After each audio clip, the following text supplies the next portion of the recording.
Welcome everybody to my podcast, Big Little Small Talk.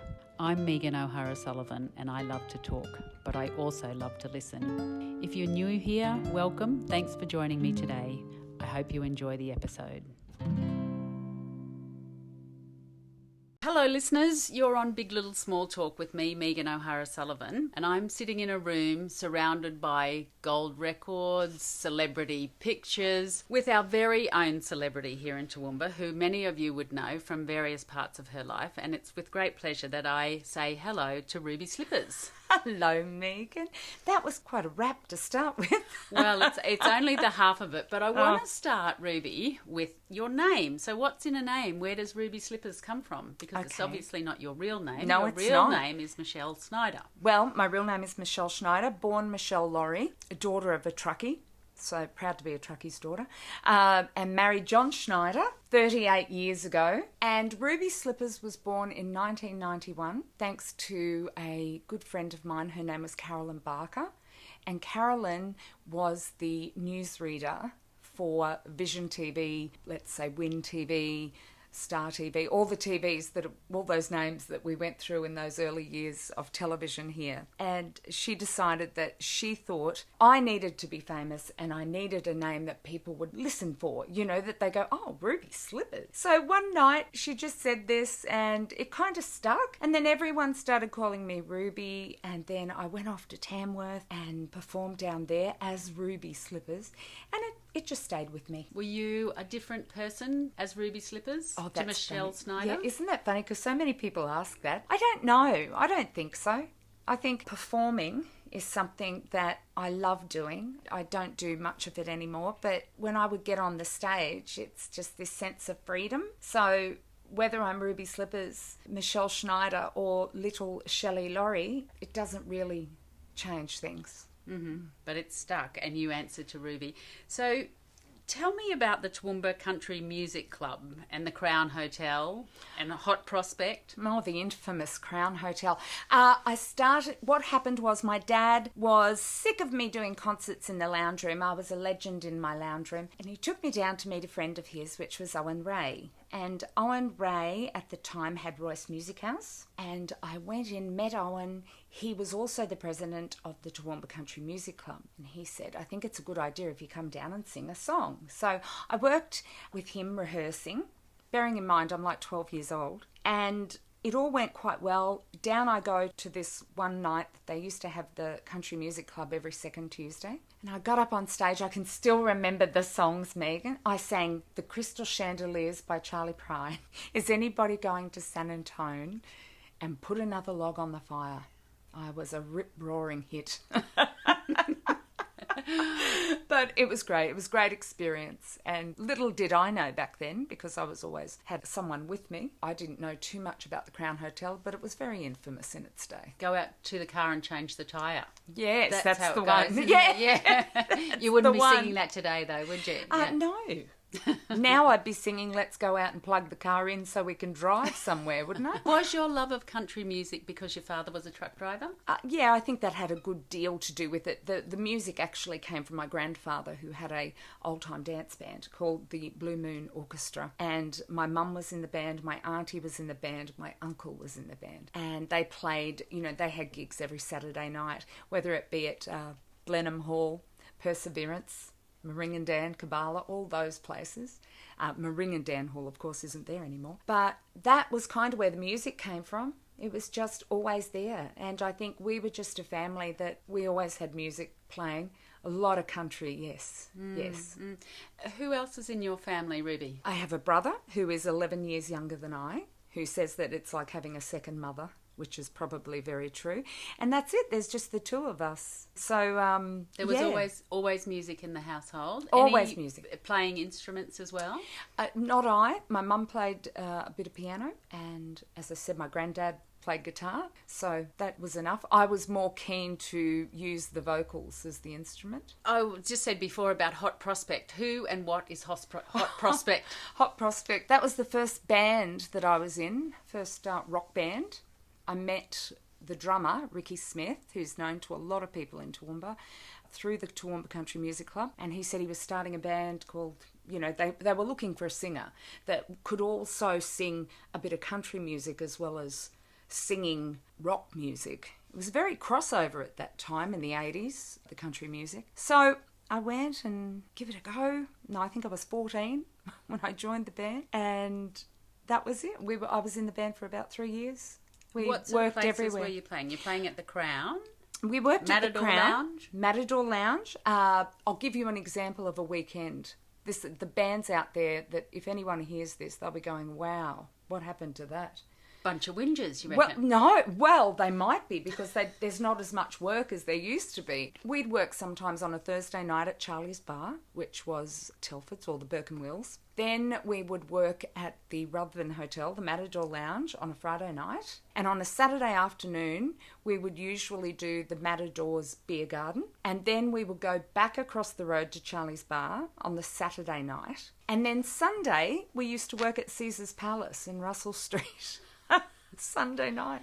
Tell me about being really a child. You're virtually a child working in an adult industry like that. It was good because I was extremely protected. I was blessed to have the guys in the band treated me like a little sister and looked after me. So I was very blessed with that. Mind you, you had to close your ears to some things. Some things were a bit rough at times. Not so much the band, probably the audiences. I always felt that, actually my mum puts it really well. My mother used to say to me, you're 100 years old. So I think I was very much what you would call an adult child. So being 14 in my first rock band, I think a lot of people thought I was probably 18 or 20. And was there an expectation that you'd be not highly sexualised, but sort of a little bit, and people don't want to come along on a Saturday night to see a kid, do they? No, they don't. And the funny thing is that you do say that. It was probably to the detriment of my career in a lot of ways, and I'm going to say right across the board, of not being a person that would do what people expected you to do or what they wanted you to do, whether it be the short skirt, the low-cut blouse. I used to dress very well, but as far as that goes, that was not going to happen. So I was just so excited when Annie Lennox hit the scene and wore the suits, because I started doing that too. And it was just not going to happen. Those horrible, you would have horrible things yelled out at you at times. But again, I think, I don't know, you learn to be a bit tough and just let it run off you. Right. Water off a duck's back. Yeah. Might have been a good grounding for your later career in politics, perhaps. Yeah. But we can talk about that a little bit later yes. on. So would you have always had your mother or your father at the gigs with you? No. My brother, being so much younger, was still a little guy. My dad, his life was extremely, even though he had his own transport business, he'd still be away a lot of the time. So my mum needed to be with my brother. And again, they were just pleased that the fellows, that I would be working with were always good guys. They could trust them in a car. That was usually my dad's biggest fear. Tell them not to go fast, that they can't do this and da-da-da-da. But it was just one of those things that we were lucky. And as I said, it was, 40-odd years ago now. Things have changed a lot. Well, that was going to be my next question. Would you allow your daughter to do it, do you think? Oh, well, she's not interested in it, but if she was, I think it's one of those things, again, you'd have to really sit down and discuss. I wouldn't be prepared to stop her from doing something that she absolutely loved. I'm blessed that she would like to be a psychologist, and she's studying for that. My son is a drummer, so he's been working a lot since he was very young. So same thing. Before he got his licence, it was always a worry on who he was working with, where they were going or how far out of town they were going. So it's always a worry, I think. You find anything to worry about as a parent, for sure. But, just sort of whether the times have changed. Isn't it interesting that your father, he was worried about them going too fast, not that his daughter was going into pubs and a whole lot of alcohol and a whole lot of men. And... No, and I think a lot of that was because we had such a great relationship as a family. And I believe, my dad passed a couple of years ago, and I miss him so much every day. We were just such good friends. I think I would have never have done anything that he wouldn't have thought was right. So that's good. it's a good upbringing. A good grounding. When you were performing, Ruby, were you conscious of the fact that your performance was evolving and you were able to sort of hold the audience in the palm of your hand? Did you have a moment where you started to realise that you were able to manipulate the audience, not in a bad way, but that they were responding to you? Yeah. I wish I could say that happened when I was younger. And I don't believe it did. I think you get to a point as a performer where you do know that you've got the audience's attention by what you're singing, what you're speaking about. And I found that came much later in my singing career, in my overall even speaking career, that being able to engage an audience, you have to have a little bit of life's experience. And I think that those early days, good grounding, good getting you ready for bigger stages or what have you. But yeah, I think that came much later. Yeah. Were you confident in yourself as a performer? Like, did you like the way that you looked and the way that you sounded, and you were just having fun, or was that before you sort of got conscious about the way that you look, or you know? I was never happy with the way I looked. I was never happy with believing that I was up to being who I was, and this is one of those conversations that can go full on. Well, I want to talk about your body image issues a little bit later on, but can we just now I wanted to sort of just talk about, you finished school. I wanted to talk about meeting your husband, John. You made reference to him earlier. So you met him when you were 16? Started going out with John when I was 16. I actually met him when I was 13 at a youth group. And which is so funny because he kind of liked my best friend. And I thought, well, I sort of kind of liked him. But, there was no interest. Then one night the band was playing. He was out and we got to talking. And I think it was the next night. It was the next night at Caesar's Palace when he asked me out. So that was in 1982. So here we are, all these years on. But John was a St Mary's boy, went to St Mary's, played football, learnt how to play guitar because he thought if you can't beat him, you've got to join him. And ended up being in a band with me and has been, working with me when I do gigs, for the past, 20, 25 years. All that time ago. Yeah. So you got engaged when you were 17 Yes. and married at 18. Yes. How was that viewed by your parents, by your friends? I mean, that's really young. It is really young, isn't it? How was it viewed? A lot of people, I think, was saying behind our backs, it won't last, they're too young. A lot of the band people that I was involved with, a lot of the musos were going, oh, are you joking? What are you doing? You're ruining your career, blah, blah, blah. And we didn't feel like that at all.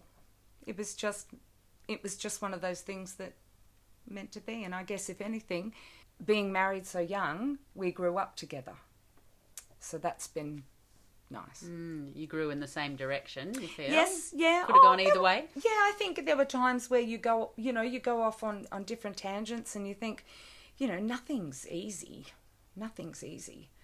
And I'd say to John, we laughed a couple of times because we got to 21 years and we said we've made it through 7-year itches. And here we are at 38 coming up.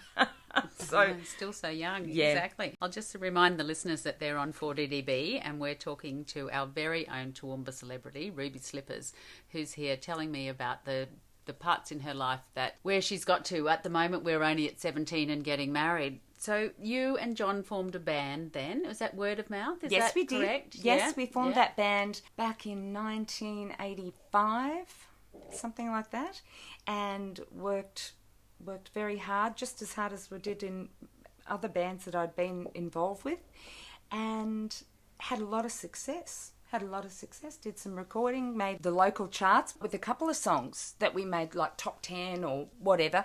They don't do that now. We don't have charting for the bands or whatever. But recording in those days was pretty non-existent for a lot of groups. So I was very blessed. I had a fellow I worked with, John Fielding, who was right into all that. So he felt it was important that as a band we needed to record. And he was right. He was very right. So we did some original material. which was great. Pity the venues weren't as for original material then as they are now. Right. Because that was very difficult. So was the music scene fairly big here in Toowoomba? There was the Dancing Bear and DDIAE. Right. Were you playing at those sort of places? No, I didn't get to play at the Dancing Bear. I guess we could have. It was just something that we didn't sort of look at. We ended up doing a lot of work in Brisbane and the coast. And I think Word of Mouth was a band that actually achieved that. We actually worked... There was one stage we said we were working anywhere from Rockhampton down to the Gold Coast. It was just amazing, and we just had a good agent, and so life was always interesting. At that stage, were you sort of dreaming, we're going to make it big, we're going to go to London and we're going to, all of that sort of thing? Or? Oh, definitely. Yeah. And that option came up at one stage, not for the band, but for myself and for two other ladies that I was working with at the time, two girls, and we were called the Hot Toys. The Hot Toys? The Hot Toys. Oh, dear. And the vocals were just incredible. It was just a vocal group that it was just amazing. I haven't worked with anyone since that can top the sound of myself and the two girls together. Yeah, the harmonies and the melodies. It was unbelievable. Anyway, we had this guy that was interested in us from Virgin Records, and we really got steered into a direction of how great it was going to be going to London, and then we were really let down because it involved us paying a lot of money, and it wasn't meant to be. Sliding doors moment. Yeah. I'm picturing the hair at that stage. That would have been pretty big, I would imagine. A lot of perms. Yep. Mine was very Annie Lennox, very short, spiky, and the other girls had big hair. The big perms and the big shoulder pads. Big perms. Shoulder pads. So tell me what happened when you had that review from the manager from Word of Mouth and he said something about the lead singer. What did he say? Oh, okay. That was the agent who was getting us work and things, and we were sitting in the manager's office of the club we were playing at, and he was there, and he looked at me and he said, "You know what, I really love the band tonight. We're all sitting there. Really love the band. You can get a lot of work, but the singer's too fat." Too fat. And that's in reference to you, wasn't it? Yeah. Okay, so what happened? What sort of spiral happened then for you, Ruby? The spiral was ending up with bulimia. From that moment, or it had always been hanging around? It had been hanging around, the diet pills and all that sort of rubbish. That had been hanging around for a long time, but that really did it for me. That really set me on a very, very nasty roller coaster ride. And I guess I sit back now and I think about it and I go, fancy allowing that to upset me so much. But it did, because I was still young. I probably was maybe 20, 21, very conscious of how I look. And I've got to tell you, Megan, if I was to show you photos of myself at that time, you'd go, fat? What are you talking about? But every time I looked in that mirror, that's all I saw. And I just understand the girls or guys that go through the anorexia or the bulimia, and it's not good. It's not good. And it's also then that spiral of your brain not being fed properly too. So then that's all feeding into your issues of self-doubt and depression and anxiety and all of that. It just gets bigger and bigger and you catastrophize. So, yeah. Was it something that you have had to live with that black dog all your life? Or where did you feel, Ruby, you could get off the treadmill or the hamster wheel? Well, it's interesting because it wasn't until probably the year 2000 I finally went to my doctor. Was such a beautiful man, retired now, of course. But I went to him and I said, look, I'm just not coping. I'm crying, I'm sleeping, I'm this, I'm that, I'm whatever. Because we always have to remember that bulimia or anorexia or alcoholism or drug addiction, sex addiction, everything is all part of mental health issues. So mine, I know, was depression. He sent me to a psychiatrist. And it had been years of him just saying to me, listen, I don't want to write you out a script for anything. I want you to just go home, have a week off, take it. He was just beautiful the way he would try and help me. But he had got to the point where he said, I cannot do this for you anymore. I need to send you to someone. And I went off to the psychiatrist, and I've been with her forever. And it was only last month that she retired. So it's a long stayer. You see them all out, don't you? Look, it looks like that, doesn't it? But I got through it, and being diagnosed with major clinical depression was an answer to a lot of things. So I got on the road to recovery, and then I had a very big come down years after, which I'll tell you about as we go. As we go, okay. I interviewed Heidi Iser, who you may have heard that interview, and she is a plus-size model, and I don't even like saying the words plus-size model. Yeah. She's a model, Yep. you know? Yep. And she talked about coming to terms with the way that she looks, and that she doesn't want to necessarily be an ambassador for plus-size women, but she's come to terms with the cellulite on her thighs and all of this. And I think for women, until we start, A, talking about mental health issues, B, not subscribing to the body myth, as Naomi Wolf would talk about it, but you're in an industry where you're constantly being judged by the way that you look, the way that you smile, the way that you've got enough makeup on, too much makeup. I wanted to ask you about your radio career with 4GR. So tell me about that. You've got the #1 breakfast program with John Crosh. Tell me what was that like? It was wonderful. I look back on that now and say how blessed I was to work with a professional such as John. We had our disputes. There could be love and there could be hate. There was a lot of that. That person that you work with in radio, particularly in those times, becomes like a husband. That is the way the relationship is. I think what happened with 4GR is I left there in 2003, and people say it was because I was going to run for council. And that was the biggest laugh ever, because I had no intention of running for council. I left 4GR because they would not listen to me. They would not sit back and just go, okay, fair enough, you've got a point. Let's look at how we can change your hours, how we could change situations. It came back a lot to my depression, which they vowed and declared at the time that they knew nothing about, yet it was written up in a newspaper. And I was actually, someone said to me, oh, you're in the paper. Yeah, read what it's all about.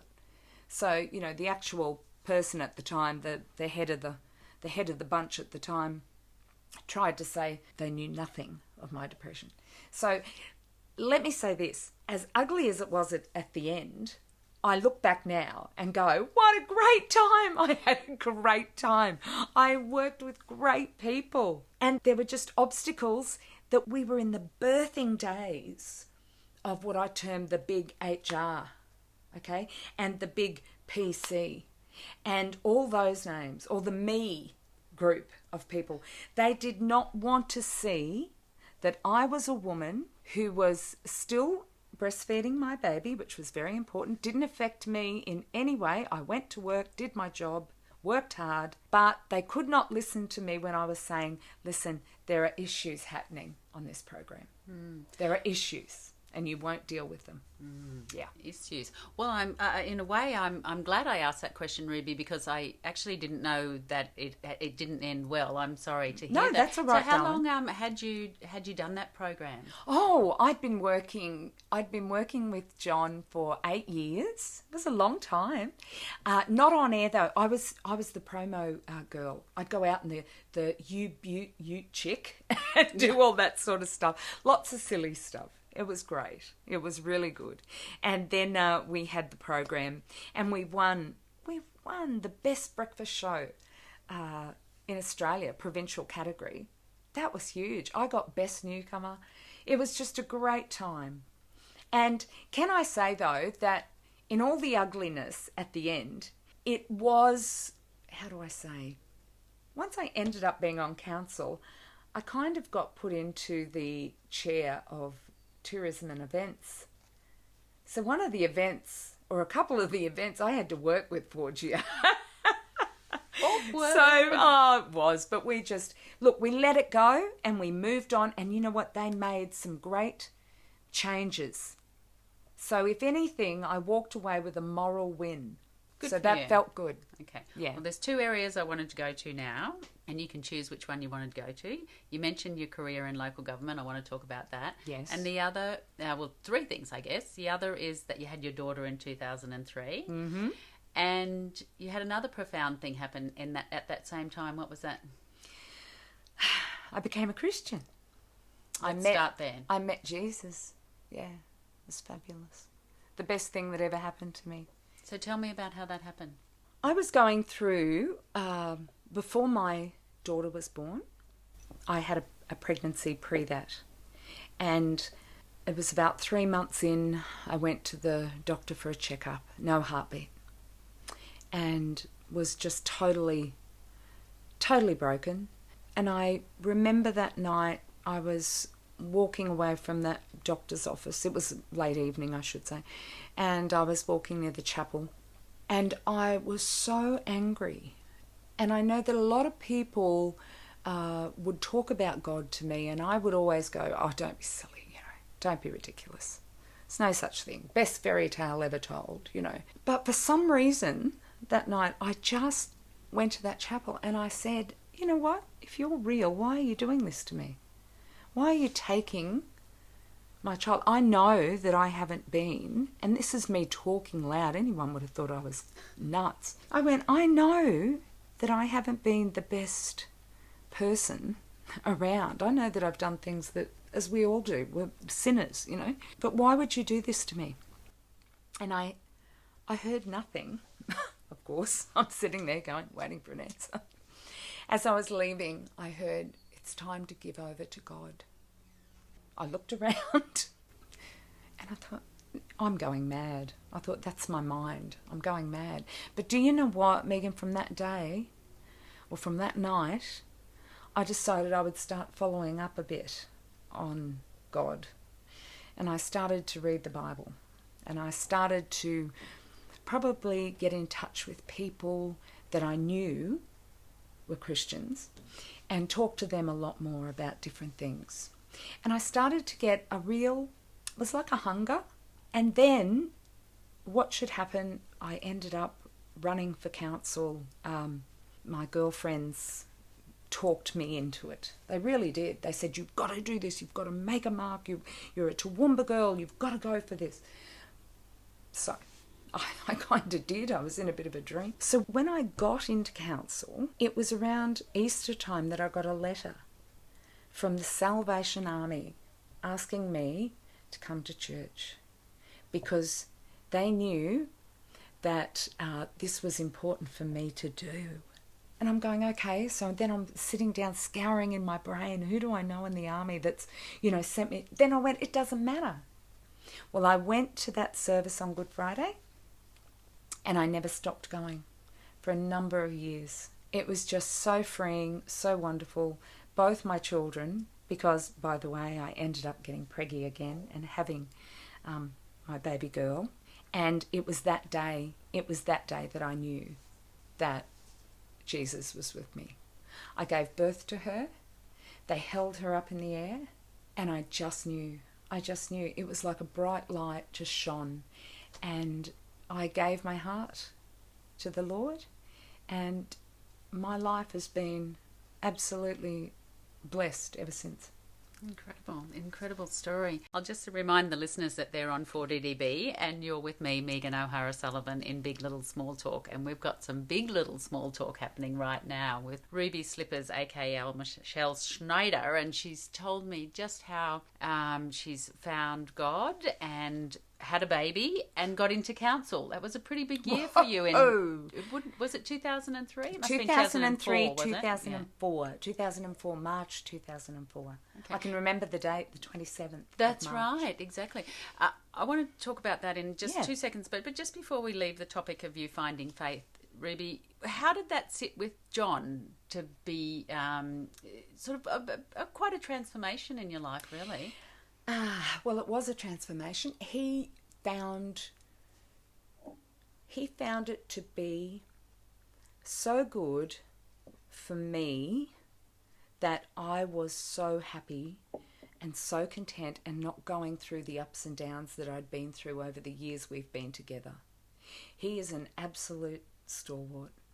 He's an amazing man. And I might say that on his behalf, John was born a Catholic, brought up in Catholic schools, all that, but did not practice his faith. And it was I'm jumping forward a bit here, but it was in 2012 that he actually gave his life to Christ as well. And that was a result of me with many prayers and encouragement to him. But he decided that he just felt it was the right thing to do. And he also was very surprised at how that came about. So, had you had much exposure to religion with your dad, with the truck driving, and your mum and the music? And... Always knowing with them God existed. They always push that to me. There is a God. You know, we are this. We must pray if someone was sick or whatever. We must just, you know, it was never ever physically done, but that it was said. My dad, very quiet on that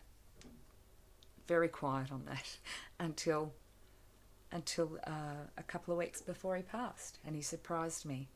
He just blew me away with his comments about the Lord. Right, yeah. Wow. He didn't sort of judge you for having such a transformation. No. Or, yeah.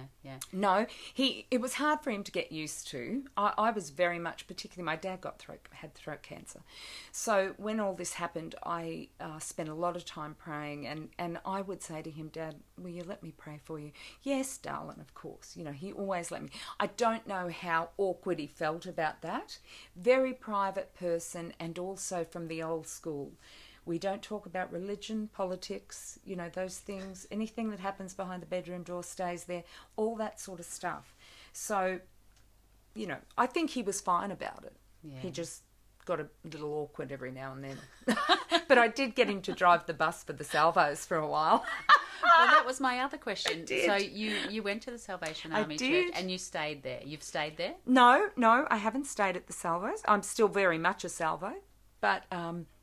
no, things change, and I think, like anything, you want to learn more, do more for God, and it was just a time where I think that the time had come that we moved on. So we've been very pleased to be worshipping at Glenvale, Seventh-day Adventist Church, for some time, and also we just like to really, these days, we like to have church at home. We like to just sit around and study the Bible and pray and all those sorts of things. It's really lovely. Yeah. It's lovely. It's just wonderful that you found such peace. Okay, let's talk about your career in local government. Okay. So your girlfriends talked you into it. Yes, they did. And how did you go? That first run in 2004. How did I go? 27th of March. Tell me about the result. I became the number one councillor. I got the most votes. I couldn't believe it. I was so shocked. I can still remember that night. So shocked, so excited, so scared, because I was the new kid on the block. I was still young, you know, compared to everyone else. Although Lyle Shelton was there with me, and he was still quite young. He used to always say to me, remember, Rubes, you're 2 years older than me. And I'd say, stop it. But it was my growing up time. That's what I call it, my growing up time. Yes. Did you find that the other councillors were quite generous with you and quite willing to help you learn? It's funny you say that, because we can all... I still get together with the girls now. We'll still catch up every 6 months. And I think that's lovely, that camaraderie stayed. But it was also the same with the guys. We had camaraderie with them. When the water debate happened, that was very ugly and things got very messy. Things got out of hand a lot. However, that was probably the one thing that separated us for a time. But when we lost, we had to get over it and move on. Now, you can either keep that stuff and keep biting on it and letting it eat you away, or you can get on with the job that you're supposed to be doing. And that's what I'd like to think I did, and a number of them all did. I would say, you know, probably 2 people would have kept, you know, letting it tear them apart for the rest of their days. Yeah. So traditionally, since amalgamation, it had been that the person who got the highest vote became the deputy mayor. What happened with you? Well, that was supposed to be mine. What happened with me? I probably got advice from so many people telling me not to do it because I didn't have the experience. I look back today and think, they were right, but I think I could have given it a shot. Am I bitter? No, not at all. But yes, I should have been the deputy mayor. So what happened in 2008 at amalgamation then? Okay, well, I truly believe... Did you run in that election? Yeah, I truly believe that I was not going to make it into that council. Reason being, the water debate was huge. The water debate caused a lot of hate, a lot of angst. You know, Megan, I had women come up to me in the street, not particularly nice women, come up to me in the street, right up to my face and tell me what sort of mother I was. It was horrendous. I can't begin to... It was horrendous. And, you know, one woman walked up to me and she just went on and on. And I smiled and I said, look, thank you for your, you know, but this is what it is, you know, da-da-da-da. Well, then she hated my smile. Well, do you know how hard it is to stop smiling when someone tells you not to? It wasn't good. So, Ruby, through all of that, had you had your son while you were on council? Yes. I had my son when I was still at 4GR. See, Harry was 6 when Maddie was born. So it's interesting. Yeah. No, I got it all. You're right. Boxed around. You're right. So 2008 came. You did well, but there was not much separating you from the other. Oh yes, tell me about what happened there. From the 11th candidate. Yes, you were the 11th candidate. I was. They wouldn't let me do a recount. No matter. I just thought. I think it's fair to do that, especially when it was 300 and something, I think. And I thought, surely they would do a recount. Oh, no, it just went on and on. No, that's not how, blah, blah, blah. Anyway. It must have been quite a shock for you, or, you know, it's a come down anyway. They always say, is. You know, it's all about the dismount. So what did you go and do then? I went and worked for my dad. I started driving the forklift around. I went back to the trucks for a while, and that was great. And then I had a very, very big relapse of depression. I had a fall. You know how people talk about people can get trauma from a fall? Well, I had one, and it was terrible. And that lap of depression was so bad, I was out for a year. I couldn't speak to anyone. I was in my bedroom most of the time. My children told me that was the year I cried all year. We tried to do as many things as we could together, but Mummy was always crying. It was awful, Megan, it was awful. And I had to go into hospital and basically, if you like, rehabilitate. They called it the wacky wing. They said Mummy went to the... I'm feeling very comfortable about telling you all this. So no amount of medication, exercise, it just was, you just couldn't get it right. I was taking my medication. I have always taken my medication correctly. Probably I was a bit lax because there was one I was taking at the time was making me sick. So I was pulling myself off of it. I wasn't seeing my psychiatrist because I knew that if she saw me, she'd put me in hospital. And I thought, I'm not going. Well, I went. And I'm not afraid to say this. I've told lots of people. I underwent ECT. And that was one of the most incredible things in my life, and not just for me but for my husband, because I was not fit to give permission. He had to. But it's a remarkable treatment. I've had women who have had really severe postnatal depression, and it's the only thing that will bring them right. It's not a first-line treatment, but it is something that is not talked about very much, but certainly incredibly effective. Yeah. It was a miracle. And apart from that, I had prayer. And I totally kept believing in God that He'd bring me through it. And I still remember having a night where I just basically fell out of the shower, and I was on the floor, and I'm thinking, here I go again. You know, what's this? What is this? I'm doing what I should be doing.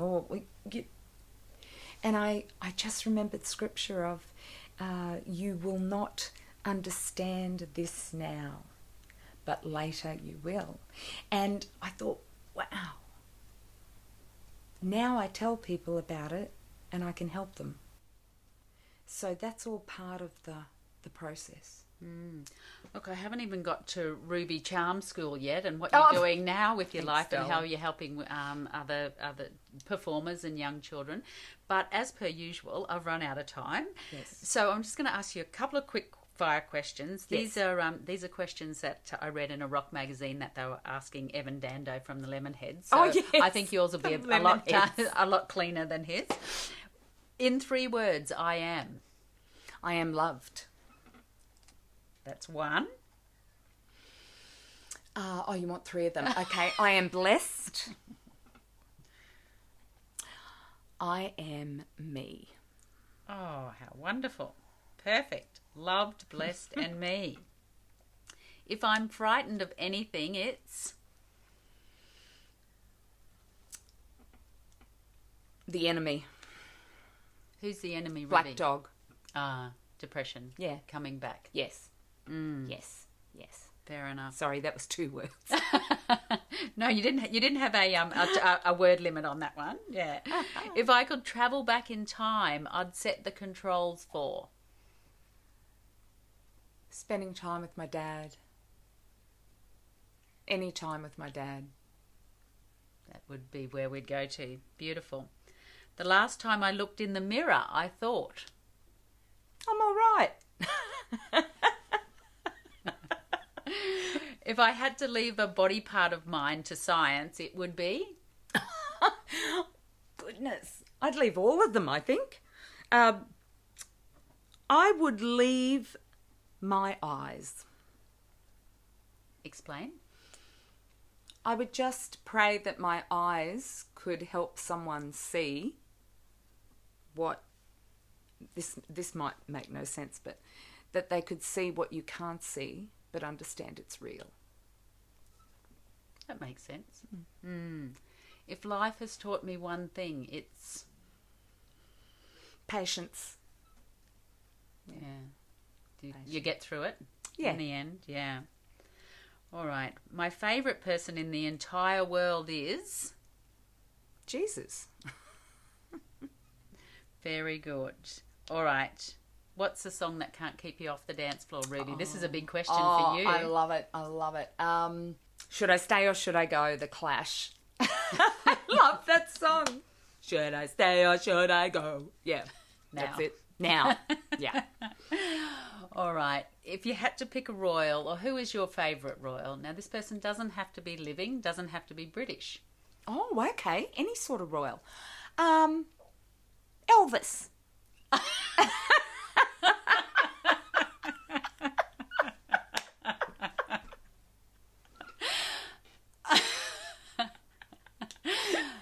Okay, he's the king. What a perfect way to end the interview. That is the funniest answer I have ever had. You are gorgeous. And with Thank you. I'll say thank you so much, Ruby Slipperz, for being my guest on Big Little Small Talk.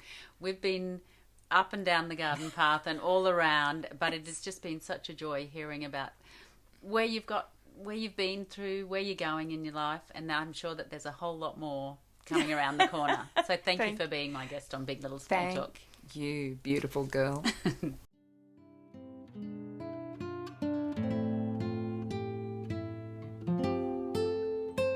That's it for this week. Thanks for joining me on Big Little Small Talk.